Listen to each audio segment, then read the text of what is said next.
So today what I want to try to talk about is things that I am learning, and I guess things that I haven't learned or didn't really learn growing up. And I think why I want to do this is because I feel like a lot of times I have to tolerate the way that people think.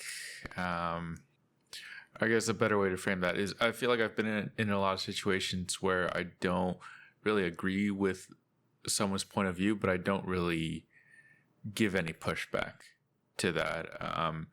And I think one of the big reasons for that is because I never was really taught how to be me, if that makes sense. I feel like I was very often in a shell and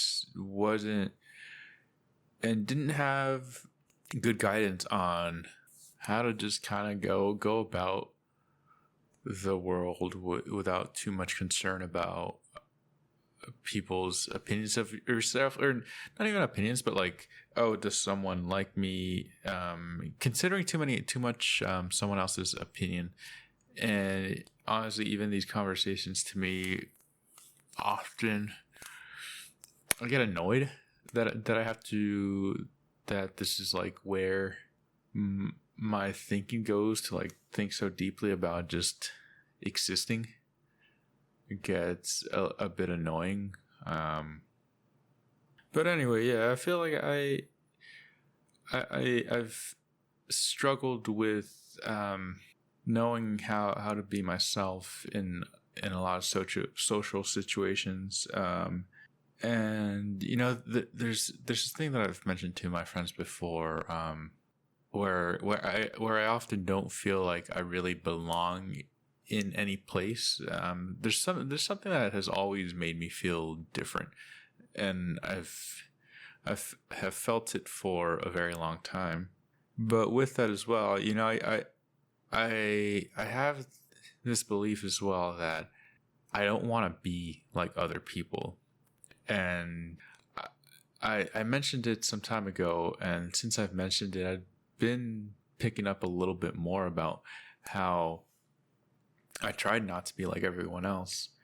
And so I think there's things I've been doing subconsciously to make sure I didn't fit into the mold of everyone else. And so, like, a pretty clear example I would say is, like, over the last 10 years, I feel like I have adopted very little new vernacular in what had become popular over the years. Like, I remember I read the word low key. I forget if that was coming up during high school or college, but like I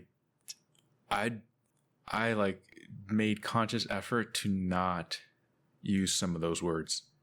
So like low key, I try not to use it now. Now I think it's kind of out of play, where if I do use it, it doesn't sound as cringe. And so cringe is like one of the ones I will use. I think it has a good connotation. But yeah, so like low key I didn't use, and then when like people started saying high key, I thought was just sounded really stupid. And at first I thought people were kind of saying it ironically to kind of make fun of people saying low key, but then I don't know if it morphed into this other thing, but I think people just said it non-ironically, and like that was actually just a phrase to use. I laughed internally a lot when I would hear people say, because it sounds a little ridiculous to me. And so I see that again with like the new language that's coming up, and different. What I'm finding now, as I'm watching more YouTube videos, is like I don't always know like what is the bubble that I'm in. But so like one bubble where I hear new phrases is gaming. So like I've been a gamer for a long time. I haven't gamed so much lately, but like still follow up with watching streamers and gaming tournaments. And there's like a very specific use of terms in the gaming community. Like dog water was a big one. Like people saying that's gas, and like before fire and get lit. All those words. I don't know. I don't know if it's just the way that they roll off my tongue or something, but they just don't sound natural to me, and that's why I guess maybe for me I never use them, because I don't feel like they have a good flow out of my mouth. But so like with those things, those were things I haven't adopted, because in adopting them it would place me in this state of just, I'm just like everyone else, and I don't want to be like everyone else, and so I go out of my way to make sure I don't use those words. And I think it depends on the context too. You know, if you're just hanging out with your friends and you say that, I'm probably not going to criticize you about that. But where I do get a little critical about that use of language is like in YouTube videos where I see someone that's like obviously older and they use it. I don't think they're using it ironically. I think they're trying to appeal to a certain group of people. And when I see it, I'm just like, do you think I'm that dumb that like your use of this term is somehow going to get me to click on your video more?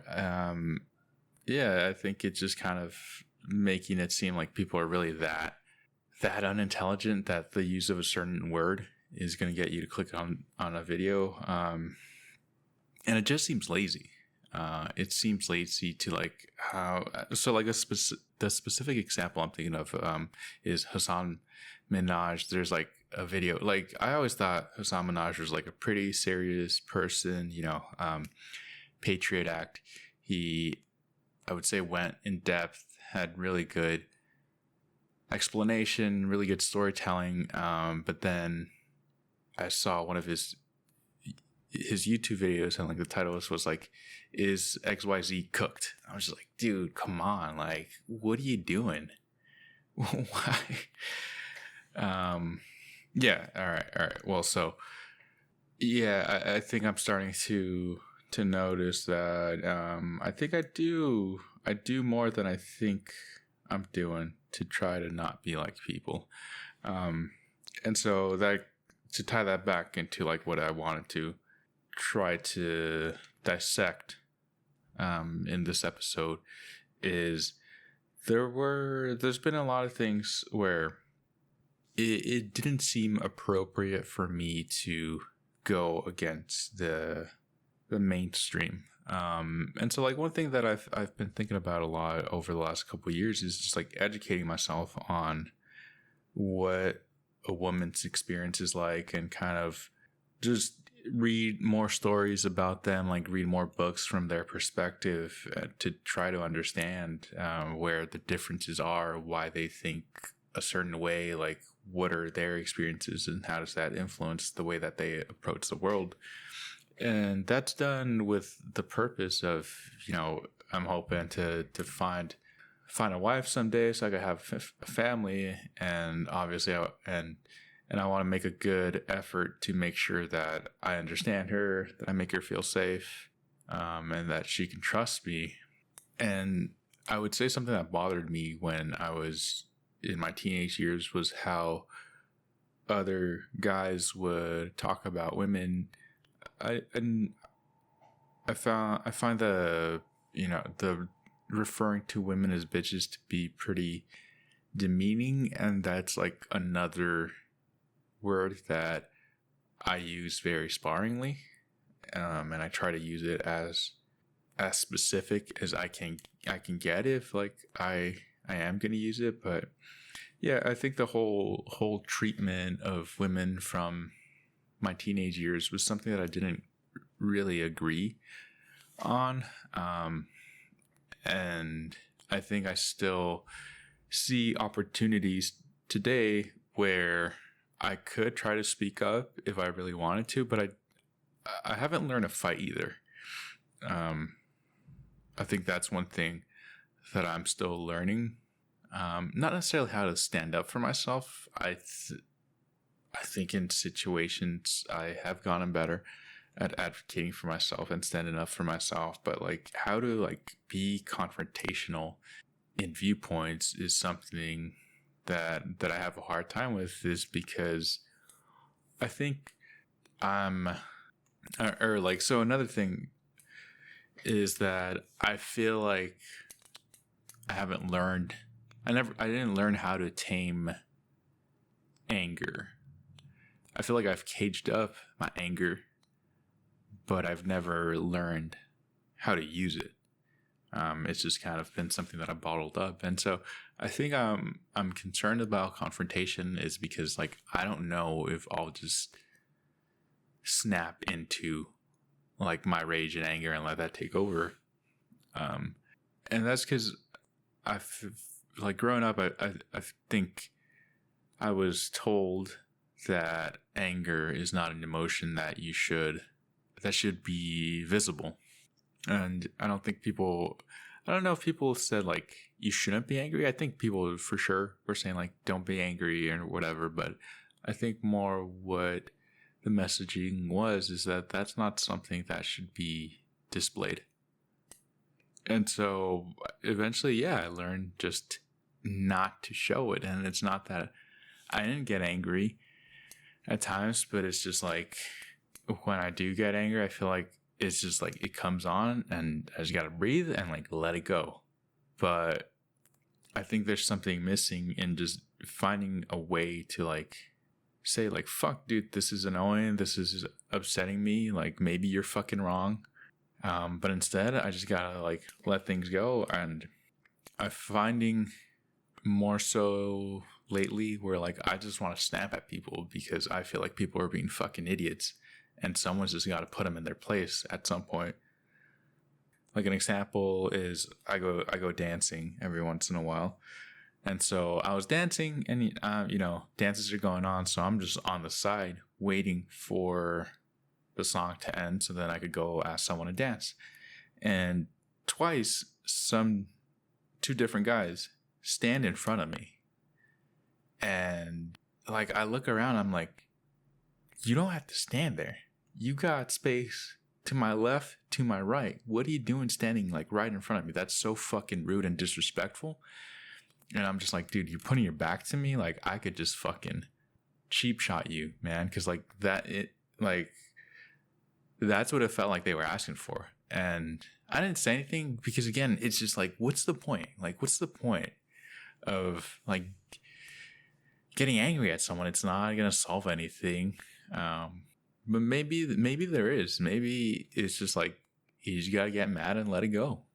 And so I think learning how to fight is still something that I'm missing, because there's a point where I gotta get passionate and really push for the things that I want to see out of this world. Because why the fuck am I just letting other people decide for me what the world is gonna be?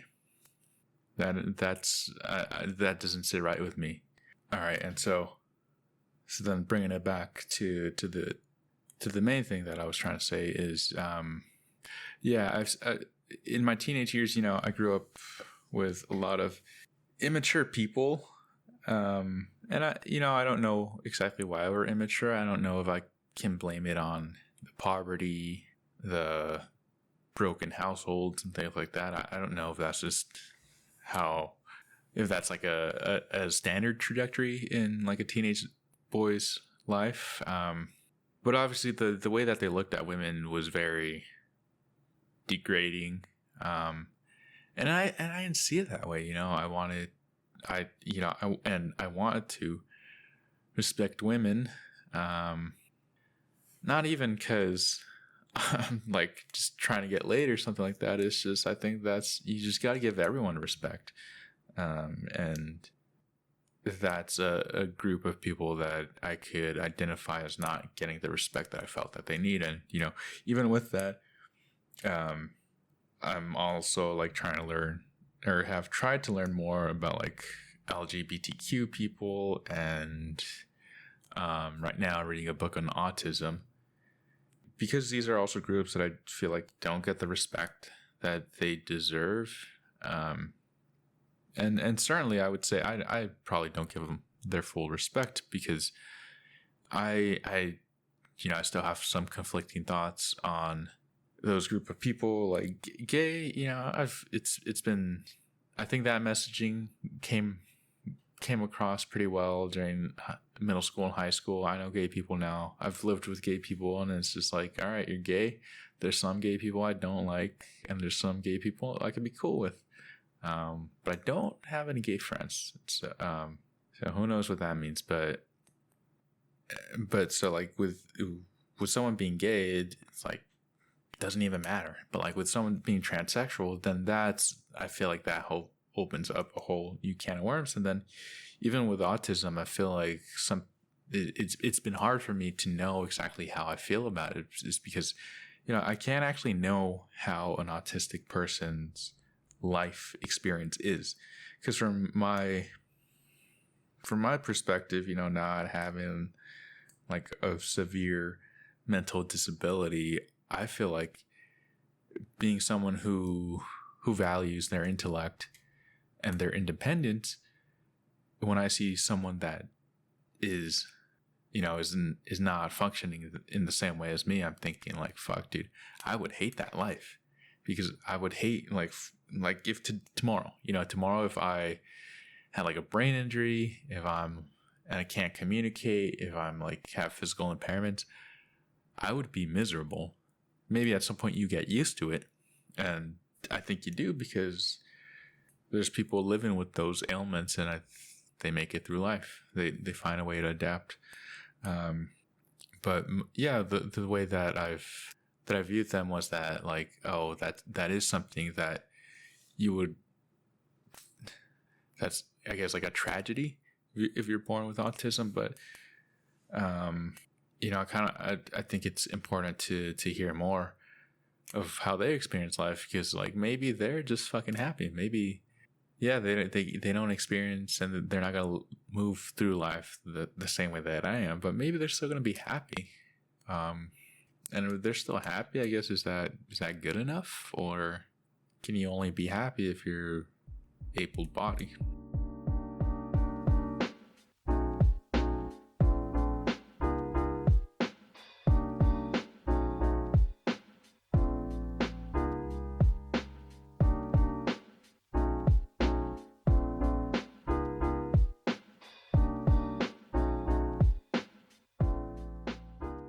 And so one thing that I feel like I didn't really have growing up was someone to teach me how to treat other people.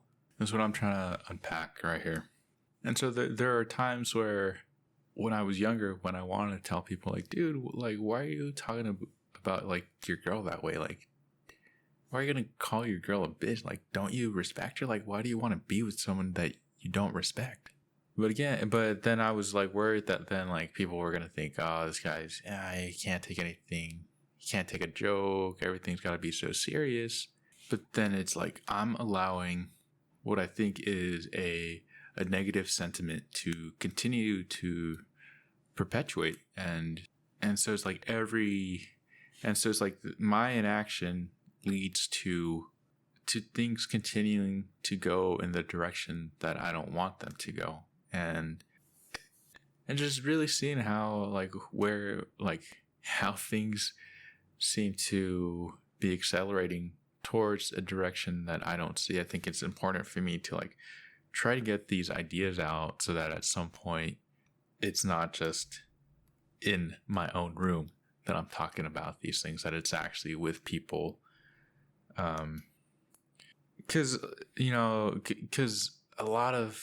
Because my approach to life is kind of just like, let people be.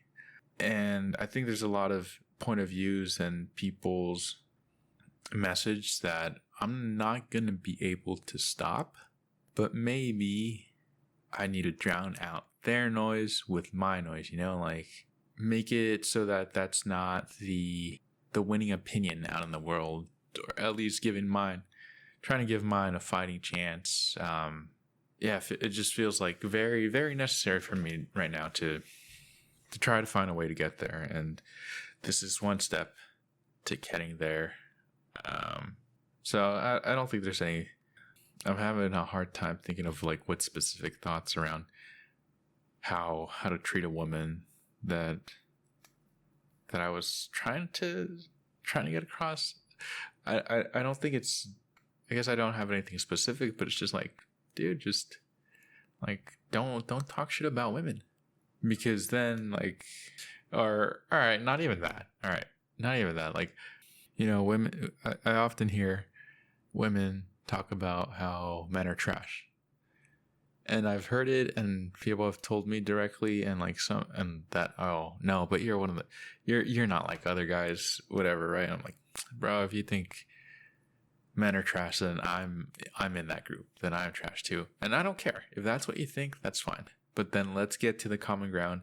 If men are trash, then women are crazy, and I think from that perspective, it's just like, really, what you're seeing is two different approaches to things. I think women, you know, the approach of like the stereotype of women being more emotional, like that's why they're crazy, and then men being more logical and like disregarding emotion, and so that's why we're trash. But I mean, there's more nuance to that, but I guess that's what I feel like is sometimes was missing from that nuance. And maybe I was taking maybe I was taking things too literally, and like maybe the dudes didn't actually believe what they were saying about girls, but there was like this nuance of like they had to say those things because that's what like would help them relate to the people around them. But I'm trying to get too analytical on that. So I guess an opinion that I feel like I haven't heard too often is like sex with a condom. You know, I knew very much in high school a lot of dudes who were trying to hit it raw because like that's what made you look cool. Like it couldn't just be like, hey dude, you're getting laid, like that's fucking great. It couldn't just be that. No, it's like, oh no, dude, I'm hitting it raw, and so like that made you even cooler, which is pretty dumb. Teenage pregnancy was an issue in the neighborhood that I grew up, so much that the high school I was at had a daycare for all the teen moms to take their kids while they were still going to school. And for people to still like be like, oh, nah, dude, I ain't gonna use a condom, like that's fucking gay. Like, how's it fucking gay to just be getting laid and to be safe about something? Like, fuck, why is gotta being like safe be looked down upon? You know, I get it. There's definitely times to take risk, and I could probably benefit from like not thinking so much about everything, but like there is real risk. Like wearing a helmet, like that's again something that like was kind of seen as being gay. If you wear a helmet, like, yeah, you're fucking soft, like you're a little bitch. And there's plenty of people who have made it through life, like skating, biking, not wearing a helmet. But then, you know, there are people who fucking just trip, hit their head, and then life changes. So I mean, so that's one thing that I really wish that conversation around condom use would change, because like, frankly, I enjoy sex more when I'm wearing a condom, because then I don't have to worry. I don't have to think about trying to make myself not come because I'm scared of coming inside of a girl. Like when I have a condom, like I know there's that safety net and I could just enjoy it. And then when I have hit it raw, like I felt like I didn't notice a difference, or like maybe mentally I was just like desensitizing my penis so that I wouldn't feel it and so that I wouldn't just come super fast. But I have had more enjoyable sex with a condom. So I don't know. It's not to change anyone's mind, but it's just for me to have that opinion out there, and hopefully someone else agrees, so that I don't feel crazy. And when I'm thinking about saying this, you know, I'm thinking about my teenage self that lacked some sort of parental figure, and what I think would help me at that time to hear. And so maybe if there were some other guy listening, maybe he would need to hear that, right? It's like, dude, it's not gay to like, you're not a bitch if you're trying to treat women properly. And like, you're not a bitch if you want to take your safety into, if you want to factor in your safety. Because those are things that I have adopted in my life that I'm happy with. And the way that other people live their life should not have an effect on how I choose to live my life. Not always. Where I was trying to get with this as well, I think, was to also touch upon another idea that I've really been thinking about, and this kind of that you don't really like. I don't really know, I've seen cases now through life. And grateful for all the experience and knowledge that I've been able to gain as I continue to age. But one thing that I've learned through that aging process is that I think it's very hard for me to say what I would do in a situation that I have not been in. And I think there's so much context that happens when like the situation actually takes place. And so that's what I'm going to try to talk about on the next episode, about like how I think I would benefit from not having all the answers all the time and being okay with not having all the answers. All right, so I'll touch upon that in the next one. Catch y'all then.